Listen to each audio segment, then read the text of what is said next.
Alright guys, today is my culminating project. This is me, Logan will be recording me, thank you. Shout out to Matthew and Tanner for helping with the building some of this. And basically, I survived. So these are true stories about people that have survived the most craziest things. And yeah, and for this edition of I Survived, it is natural disasters. And since this video will be super long if I talk about all of them, I'm going to try to cut it short. I'm going to talk about 4. I'm going to talk about 2, like go into depth about 2, and then just show 4, okay? So, let's get started. See, logo I made, I survived. So, if you come over here, Logan, you see Walter. So, this is the blizzard, as you can tell. This is the children's blizzard of 1888. Alright, you just look at me now. Holla at me. So, in this story, there's an 8-year-old boy named Walter Allen who was stuck at home for the past weeks when his tiny town in American Broken Dakota territory, was struck by temperatures below 40 degrees. It's January 12th, 1888, as Walter makes his way to school. For the first time in a long time, the school day started off normally, until all of a sudden, the walls began to shake. The walls began to shake, students began to panic. Out of curiosity, Walter, my homie, looked out in the window to see a dark, gloomy sky like nighttime, even though it was still morning. Oh no, it went dark. Everybody knew what was happening. They had a strict drill. They knew what was up. They went to the drill. They all went outside to seek transportation. Before you knew it, the floods arrived. They took a very thorough attendance, making sure to count everybody and to make sure they had everybody. So, this is Walter, and he forgot. Yes, this man's an 8. This man's an 8 and he's a man. And this man has perfume, okay? He knows that in these conditions, the perfume bottle will crack. So over here, Logan, look at the picture frame, it will say perfume. Then the bells ring in, everyone has to go inside, but he got his perfume. So he went inside and went out. It took him about 5 seconds to get a perfume and come out. And before you know it, the sleds were gone. They abandoned him. And basically, Walter tried to push through the harsh conditions and get home. But Mother Nature was too strong. After repeatedly getting knocked over, he gave up. And having his eyes shut from frozen tears, he gave up and curled into a ball. His parents, noticing his son had returned, decided to go out and search for him.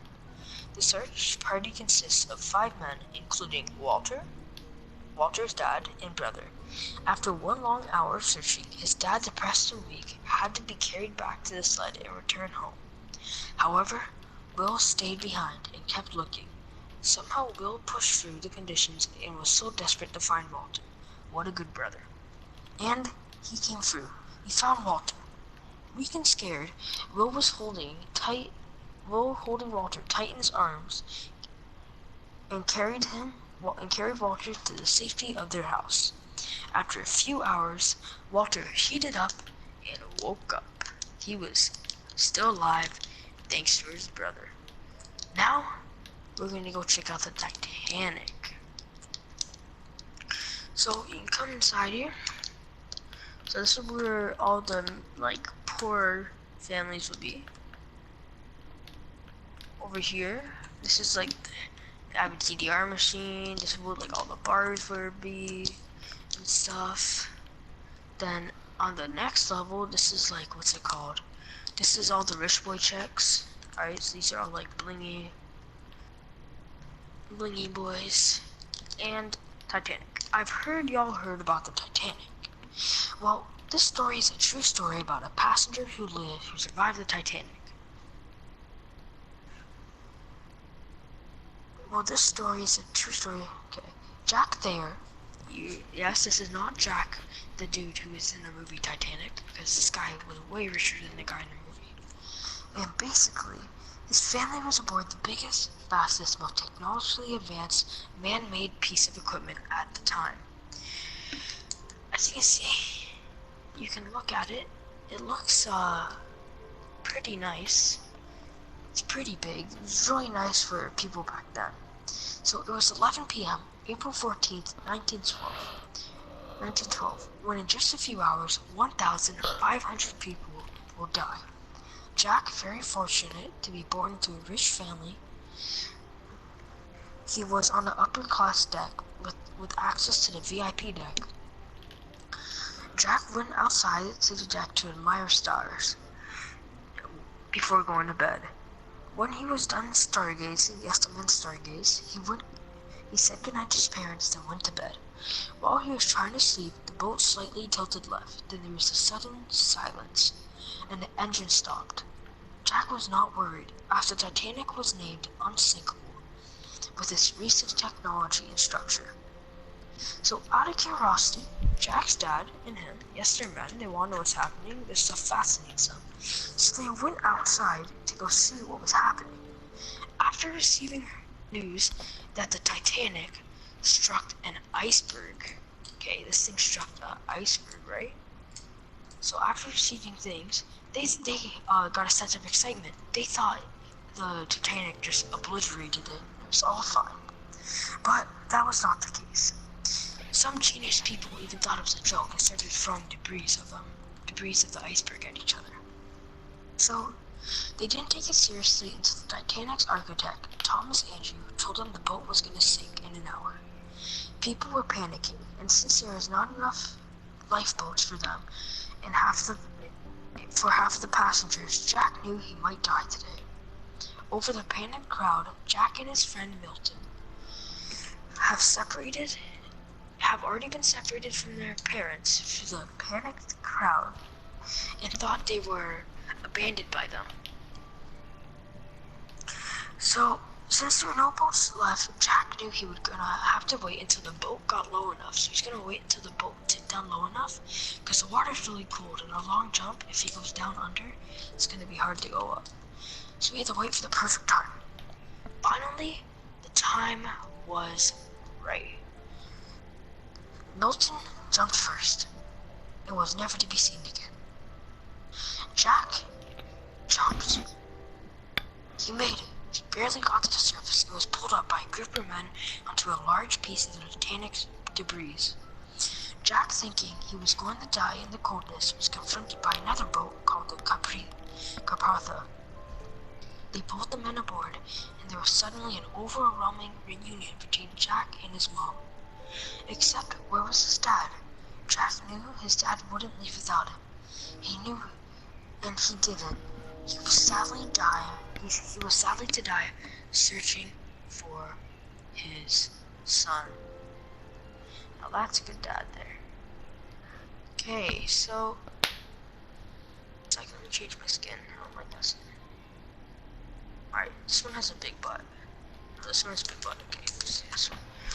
Okay, so now this one's really interesting. This is the 1919 Great Molasses Flood.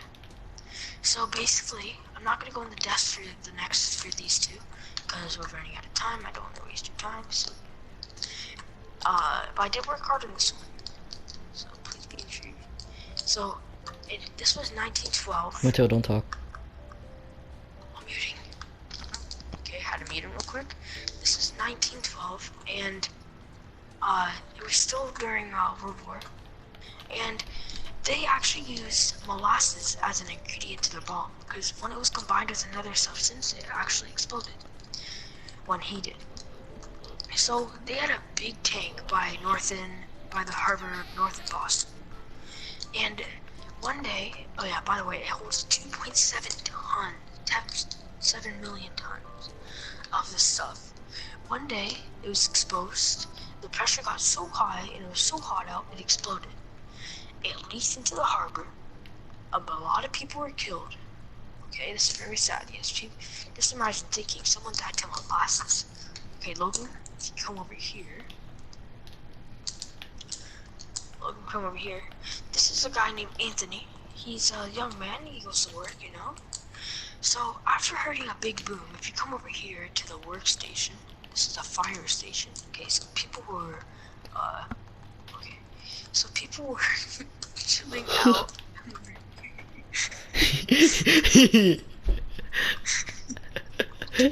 So Yo, can I talk? people were chilling Don't talk, out just don't over talk. here. Then they heard a boom, boy. They heard a boom, so they go It's down here. just, They put their it's stuff. just for his presentation. They go outside. I heard 1912. Oh wow! Only to Where'd you see go? a man. Oh, I'm over here, dog. Can you TP? Yo, can I join that and just Only stand to there? see Just a don't, just dog don't. stuck. Okay. Oh shoot. Yeah, see this man? He was stuck. Just don't talk. Sadly, this man. But luckily, there was a a firefighter who was there and pulled him out to safety. Okay, he survived. I actually like that story. It's pretty interesting. Now, Logan, come over here. Welcome to the 2011 tsunami of Konnichiwa, Japan. So basically, over here, as you can see, there's this huge tsunami. Look at this absolute unit, okay? So basically, yes, this is not due to a clogged pipe, right? It was Category 5 earthquake that struck tsunami, that struck Japan, the coast of Japan. And this school just so happened to be located by the coast. So similar previous tsunamis, these students had to go through a tsunami drills where they learned where to go after that if they're about to get hit, so and so. And they felt the ground shake, okay? They felt the ground shake, and basically, they all evacuated, okay? So they went to their meeting place, which is a parking lot about like 4 blocks away from the school. Alright, they knew this thing was a big boy, okay? It wasn't light work, okay? So they went, they decided to go somewhere else. And the tsunami was coming for them, so the older kids picked up the younger kids, put them on their back, alright? They start dashing, okay? Like there's chicken on the other side, they start dashing. And basically, they got to another place which was higher up and farther away. Somehow, over this huge tsunami that was devastating and, what's it called, destroyed like billions of dollars in destruction of, Japan. None of the students, oh shit, my mic, man, I'm sorry, it's after. Okay, none of these students were, hurt. And, but although some students did have their parents, some students did lose their parents and their houses, so we are very fortunate to not have any of these happen to us yet. Yes, there's a tornado in Kingston before, but you know, that's like really nothing if you think about it. And now I'm gonna get Logan to perform his song of Sexy Men. Sexy man, sexy man. Hey, let me take you to my bed. No, I'm not gonna sing it. No, I'm not.